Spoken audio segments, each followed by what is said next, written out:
Hello, in this video I was gonna show off how I go through the process of digitalizing my sketches.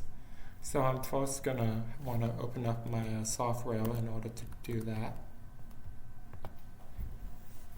With this case I'm using Adobe Illustrator because it is a vector-based program, meaning it is infinitely scalable and I can pretty much use that image at any size that I want, whereas with a more traditional raster-based program, which uses pixels, if I scale it up, you're going to see some obvious compression going on. I'm just going to give it a second to load because my computer is fairly slow. Let's open. Adobe pop-ups are driving me crazy. Here we go. Where did I put it?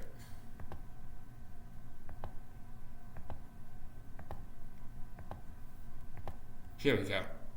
This is a sketch that I made in last week's video, which you should go check out if you have not.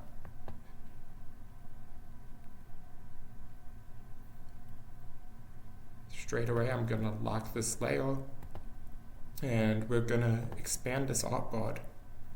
The artboard is the area that you can draw on in Illustrator, and it essentially allows you, by doing this, it allows me to have much more space to play around with.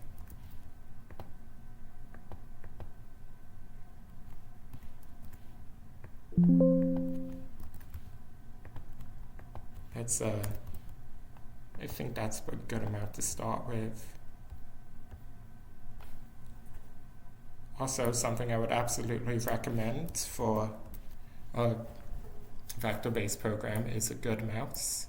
I'm using this MX Master 3, which I can't see right now, but I'm going to edit it into post.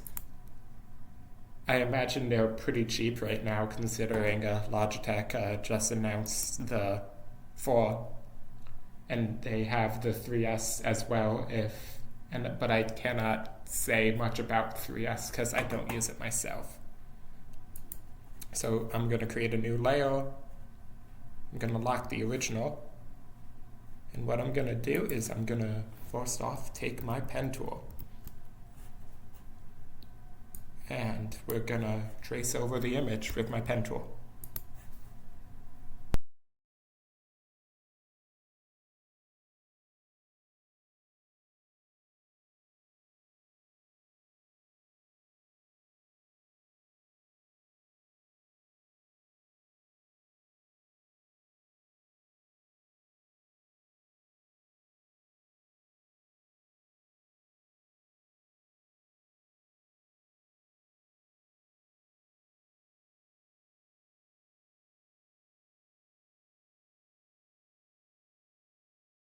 So as you can see in the corner there, which I just quickly moved it through, it's not very good if you just straight up trace over the sketch.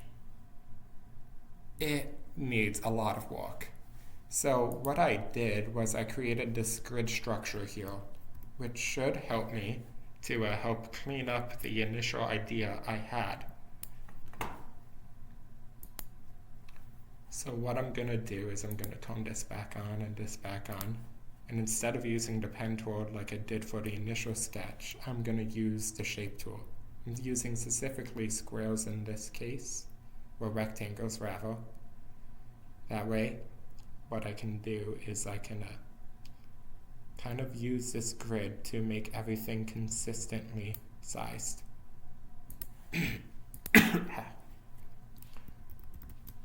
Of course, there's the snapping, but for now I can just deal with that. And we're gonna just do this process until all of the shapes are filled out.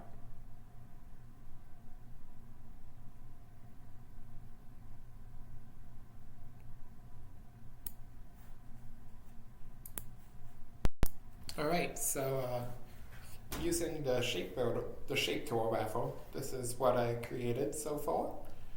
And I have left to do is to polish up the shapes to make it look like the completed logo. Alright, so we only have a couple more steps at this point.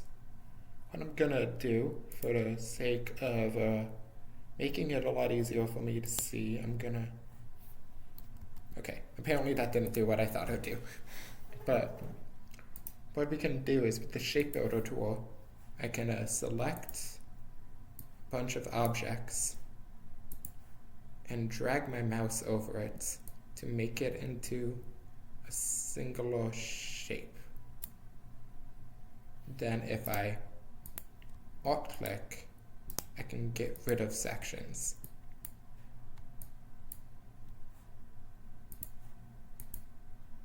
Now in theory, if I delete this, and delete this, I should be left with this G here. That's a fun little trick I love to do. It makes making clean shapes like this a lot easier.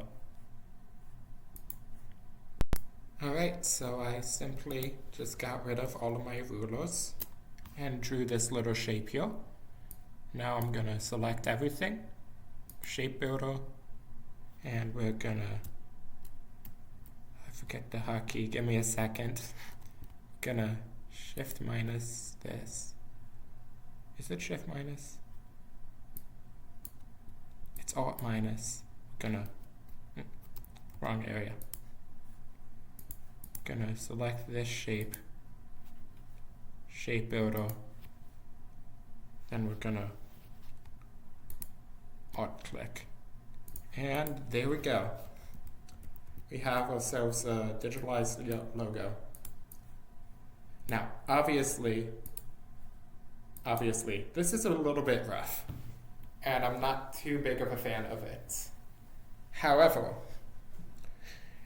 that's where the process walk comes into play, which goes a little bit above and beyond the parameters of this video. Possibly part 3 if there's enough interest for this.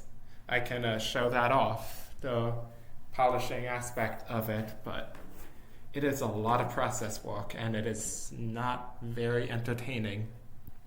Essentially what you would be doing is just taking a look at what needs to be fixed and fixing it.